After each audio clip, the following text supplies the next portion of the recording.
Well, it's been a long off season, and I think every single one of us, coaches and players, we're just waiting for that opportunity to get back out there, literally on the grass. That was big to be out there. Kudos and hats off to our facilities operations for getting that grass field in tip-top shape. It takes a little bit of load off the knees, and then also did some work on our field turf field as well to soften that field up. So, man, I feel really good about where the team's at. It was a day one. We got a lot of young players, got a lot of players in new positions, but coming off of day one, I really did feel that defensively, there's a lot of depth, there's a lot of experience, there's a lot of juice, there's a lot of belief. And that showed up in day one. Day one offensively started slow. A couple guys ran out there, especially in the offensive line, playing brand new positions, and started out early, a little bit slow offensively, but I thought we finished much better as practice went on and actually created some explosive plays, both in the run game and the pass game. But really excited to take the field for the next, 28, 29 days leading up to Wisconsin. So with that, we'll open it with questions.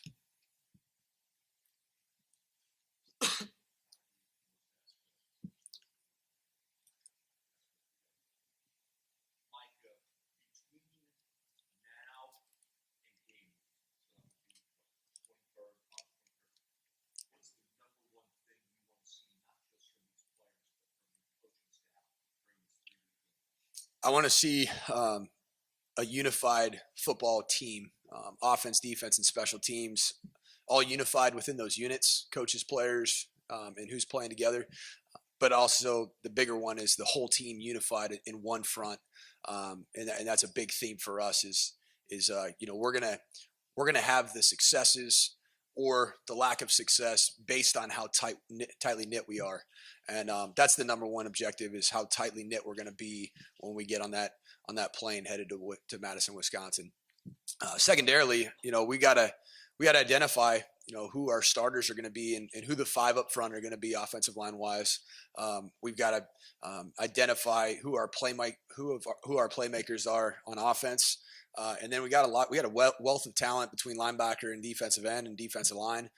So just to figure out the rotation, and how that's going to work together. There's going to be some line changes, and that's a good thing on defense. So there's a lot of spots that are up for grabs, and we're competing for those on a daily basis.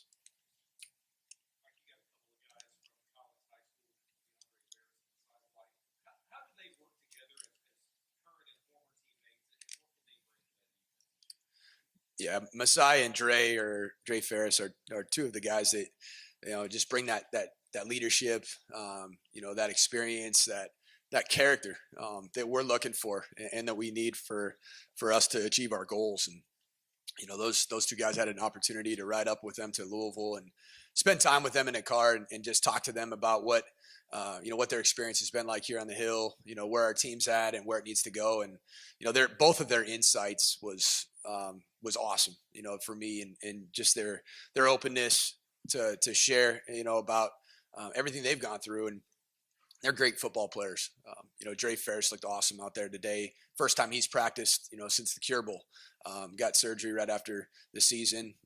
Julian Lewis also sitting here to my right. There are a bunch of guys that we hadn't had a chance to see out there since really the Cure Bowl for all intents and purposes. And spring ball was a lot different in terms of the depth. So, those two players between Masai and Dre Ferris, they to me represent what this program is all about.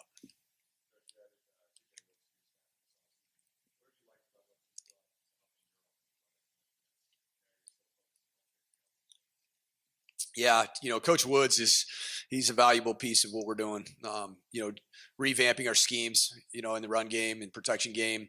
I think that was big. No matter what, after a season, if you have a ton of success running the football, or you don't have the success, obviously we didn't have last year, you got to go back to the drawing board either way, and you got to reinvent yourself and find new schemes. And I think we've really been able to hone in on some new schemes that I think we're going to help us. Obviously a day one like today, very vanilla. We keep our installation on a day one pretty tight. We want to focus on fundamentals and getting, the operational side down. And, I think the work that these players put in this summer with the player run practices, 13 of them, it allowed us to hit the ground running today from a schematic standpoint, to where it was basically review type stuff for players like Lucky and Julian on the right. So, Coach Woods has been huge for us. He really has. And, the toughness that he brings to that group.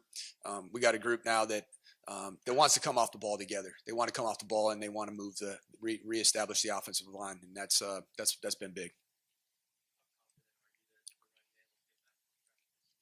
Well, it has to, and it will.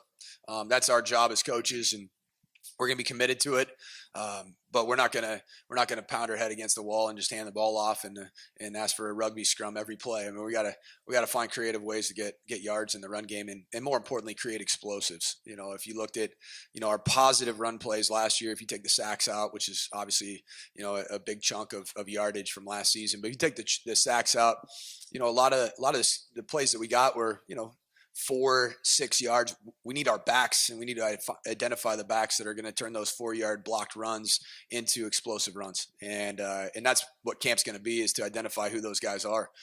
It's a wide open slate right now. So we don't care if it's a freshman or a fifth-year senior that has a track record of not having explosive runs. Whoever shows it in camp and whoever shows it early on in the season, they're going to touch the football a lot.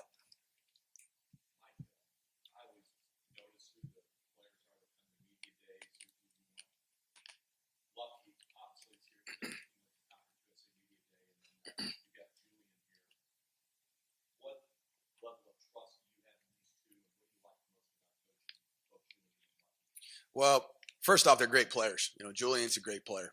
We noticed this when we first got here last year. I noticed his athleticism, and I noticed that he could get into the backfield.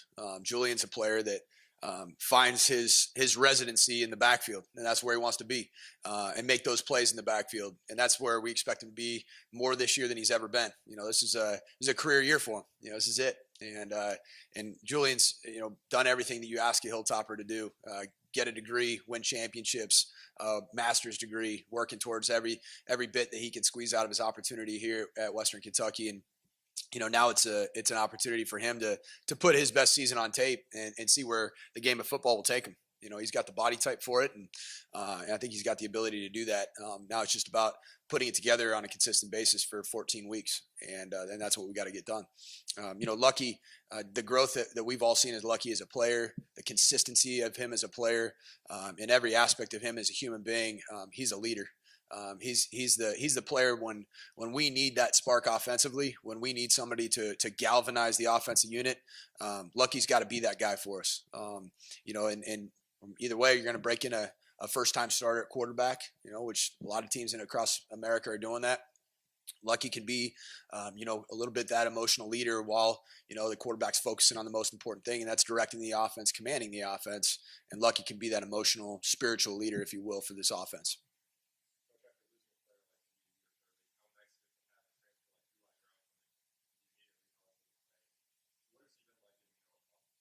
Yeah, Eli's great.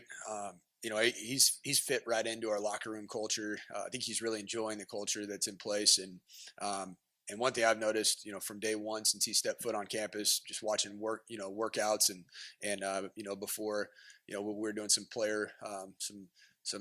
player run practices before the coaches would leave with the ball coming out. You have a chance to see him doing some conditioning work and some football fundamental and footwork.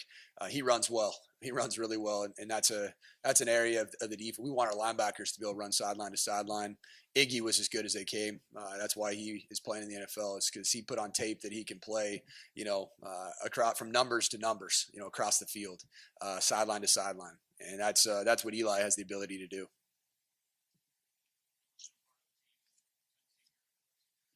That's a good question. I have. I think it was at Stanford at one point in time, and it went well. So that's a good thing. But obviously, the big part about that is that the 10 seniors that are here are 10 seniors that you want leading. And I know that sounds a little bit different than the 10 seniors that are here have been through a lot. The 10 seniors that are here are bought into this program. They're bought in to this university, and they are wholeheartedly sold out to win a conference championship, to achieve our goals. And that's a great feeling, and knowing them better than obviously, did last year. That makes a big difference. And, the other byproduct of that is, we're gonna have a lot of returning players in 19 and 20, obviously. But the 2010, the 10 seniors in 2018, 2019, I got a lot of respect for these guys, and they're a fun group of guys to go to war with.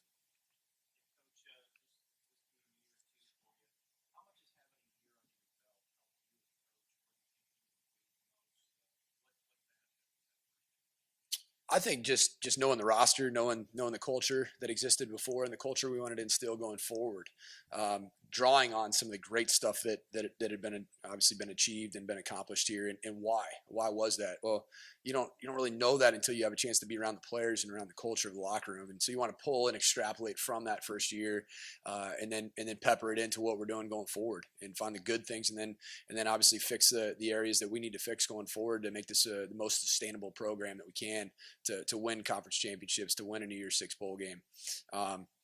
I think going into year two, the other thing is just learning from mistakes. To be honest, putting the staff in the right seats. Everybody in the right position to make sure that we're maximizing the talents that we have on the field. And then lastly, as a head coach, and just even something as simple as setting practice plans. Making sure that we're putting together our fall camp schedule and our practice plans so that we're fresh and healthy going into obviously the first game. And that I learned a lot in year one from that standpoint. And I think having Jason Velkamp has been a great asset. His experience is I'd say he's one of the foremost leaders in the field of strength and conditioning as it relates to recovery. And that's a big thing. Is if your players are recovering between practices, recovering between games, then you're leaving them less susceptible to injury. And so we have to be more mindful, and me as the head coach setting practice plans and schedules, being more cognizant of keeping our players fresh. The best gift that we can give this team and our players and Western Kentucky football as a whole is being healthy and being fresh going into the Wisconsin game. And that's going to be important that we get that done.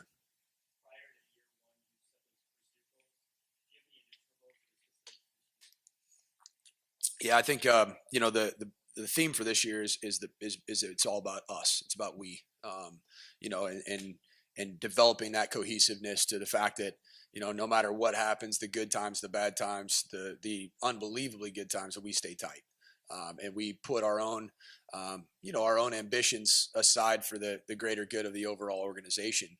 The great thing about that is that when you achieve at a high level as a unit, as a group, as a team, and everybody's believing in one another and everybody's sacrificing for one another, everyone gets to share in the successes. The spoils of success are shared amongst 150 people in the organization. That's what we want to do. So I'd say that just establishing that we over me culture, I think that will help us in the pursuit of those 5 big goals.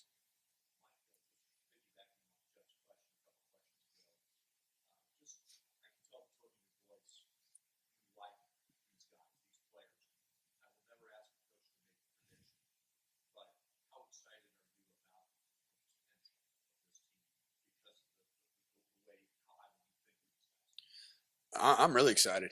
I think we're as talented and as athletic from top to bottom of the roster.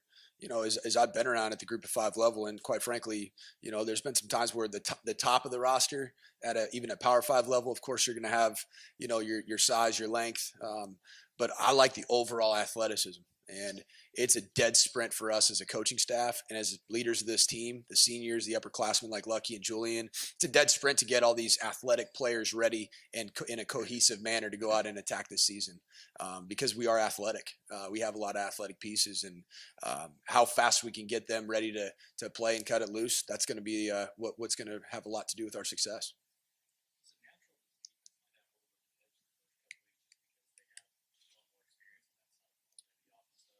Yeah, and I had a chance to talk to the defense before we started camp. I said, hey, I'm in a position on offense where I'm entrenched pretty good, but I want you guys to know that when you guys have success on the field, I'm gonna be ticked off. I'm gonna be the competitor in me is gonna be, obviously, I'm entrenched with the offense, directing the offense, and I want to make sure that we have success offensively, but deep down, I know a win for the defense in practice, that's a win for the toppers too, because they gotta make us better. And iron does sharpen iron, and playing against a more of a veteran defense is going to help our offense even more.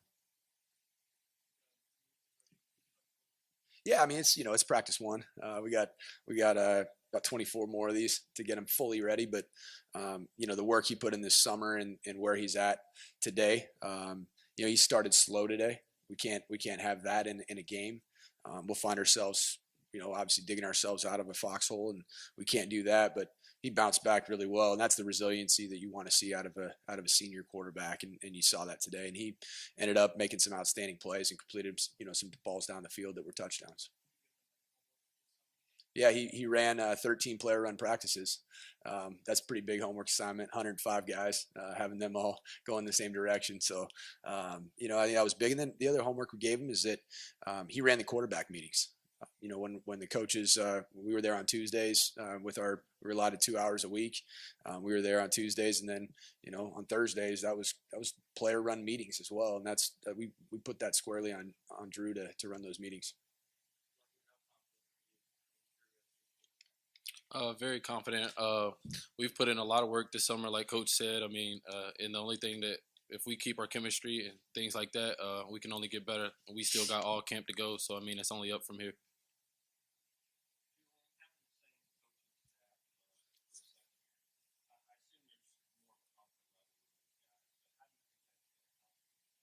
Well, I think it's going to help us in it's the second year in the system, so we know it better.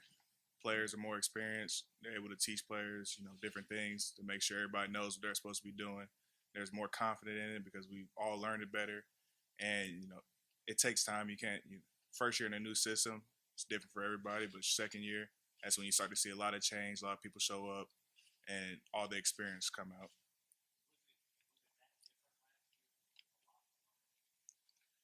I mean, sometimes it's different. You get different terminology, which could mix it up. And then you get a little different fronts here and there. You may be used to. I was here for 3 years before they came here, so you're used to doing something a different way. You got to switch all that up and do it how they want it to be done. So it can get difficult at times.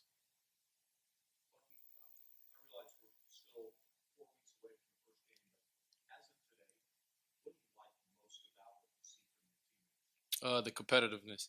Everybody has ambition. They want to get better. We come out and compete every day. Like Coach said, iron sharpens iron, and I mean, we come out and we want to work, and we make the man next to us better each and every day.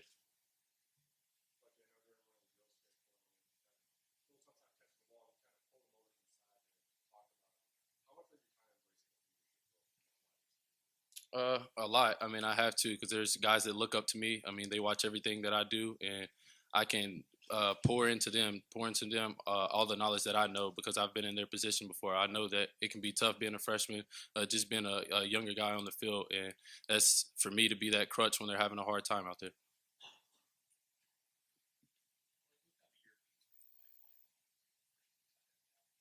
I feel like he's gonna have a good year. He's gonna be big for us, considering that we use the tight end a lot, and just the history of tight ends here. He's under a good coach, and I feel like he can fill the shoes that Deion Yoder left for him.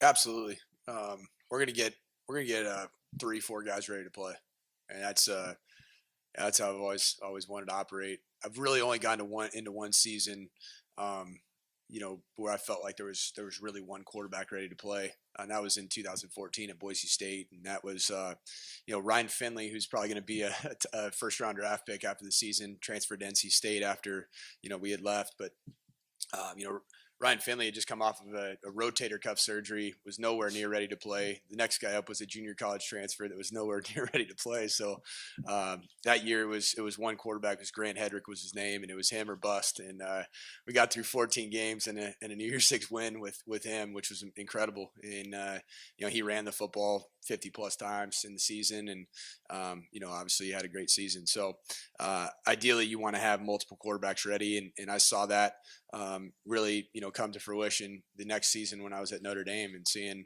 Malik Zaire have a career day in the opener against Texas and then break his ankle the next week. And you had to have somebody ready to play. And that was Deshaun Kaiser. That position. You've got to have multiple guys ready to play. And then we got to use them too. We got to use unique skill sets that we have for each quarterback. And they do. They're not all the same guy. They all possess good size, but they have different skill sets, different power. One's a power runner, one's a finesse runner, one's a dynamic passer. They're all different.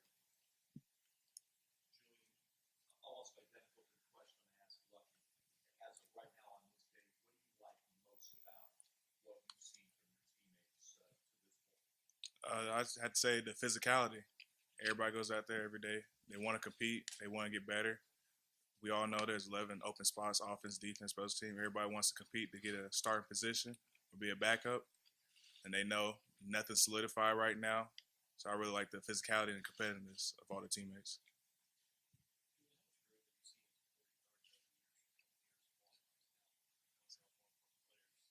That's a lot. I've seen a lot of growth in him. He's matured a lot on the field and off the field. He's grown as a player. He's learned the playbook. He knows what he's supposed to be doing. People around him are supposed to be doing. People can confide in him if they have questions or anything. So he's grown a lot.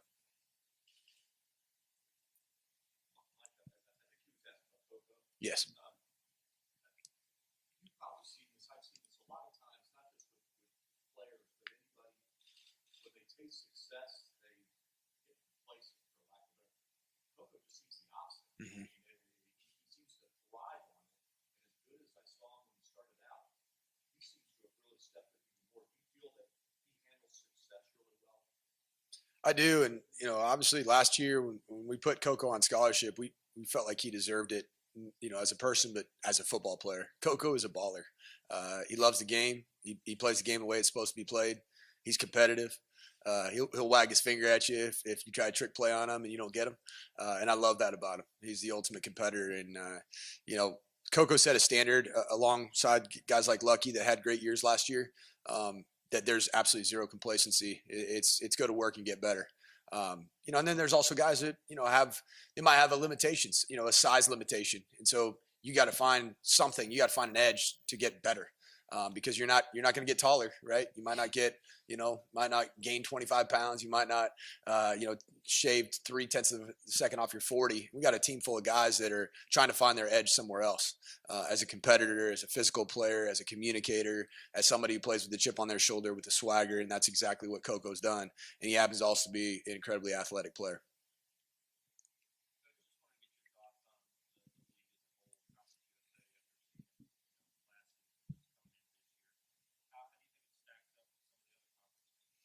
I thought last year, obviously, set a record for bowl eligible teams in the conference. I mean, that obviously meant a lot for this conference. Very competitive, a lot of parity.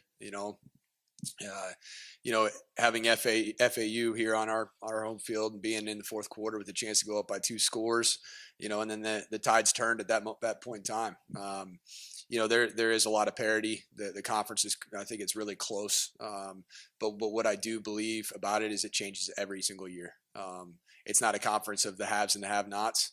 Everybody is fighting for similar players and have similar facilities. So that's what I like about it going into this year is, we're picked to be 5th in the East Division, and we got a pretty big chip on our shoulder about that preseason ranking.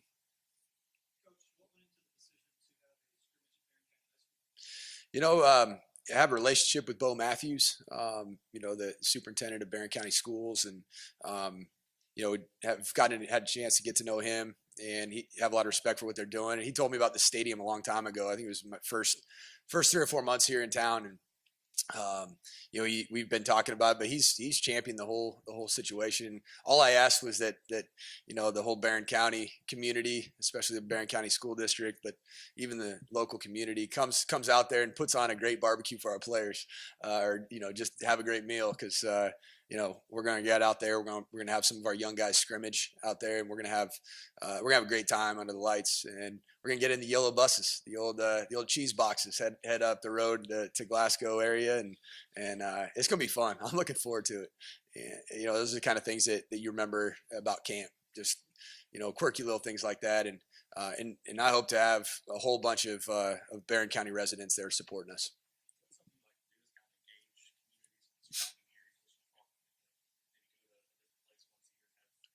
Absolutely. We want to keep this going, forward. It's obviously see how it goes this year. We'll have to, the wide receiver splits are going to be a little messed up on the high school field. We talk a lot about the details of our alignments, and, the high school field has different numbers and hashes, and, so you probably don't want to do too much of it, but, it's worth it to get out there and change the environment for our players too.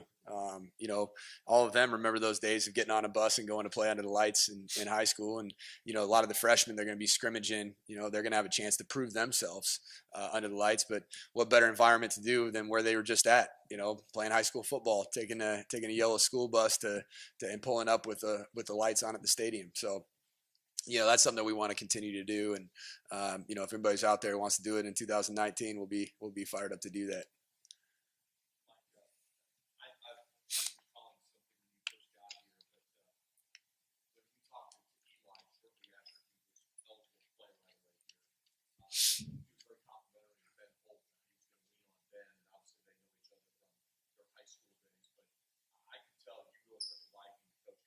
Mm-hmm. What's something we don't see that you get to see with Ben that makes you like coaching so much? Well, I'm by nature of my experience, I'm an offensive coach. Ben's a problem for an offensive coach. He diagnoses plays quickly. He shoots through gaps. Coach Woods, after about 3 weeks of being here during spring ball, he said, this Ben Holt's a problem. We got to find a way to block this guy. He just has a great feel for the game, great instincts, quickness, diagnoses plays, calls out plays before we run them. And, I had a chance. Grabbed him down in the weight room the other day, and I asked him, what do you hear from the quarterback? And he said, it's not the quarterback, it's the guard. He's tipping whether he's pulling or he's tipping whether it's pass. And that's who Ben is. He's a film study guy. He's a guy that's been around the game for a long time, but then he pairs all that with somebody that's got a very fast trigger, and he sees it and he gets it. Thank you. Thank you.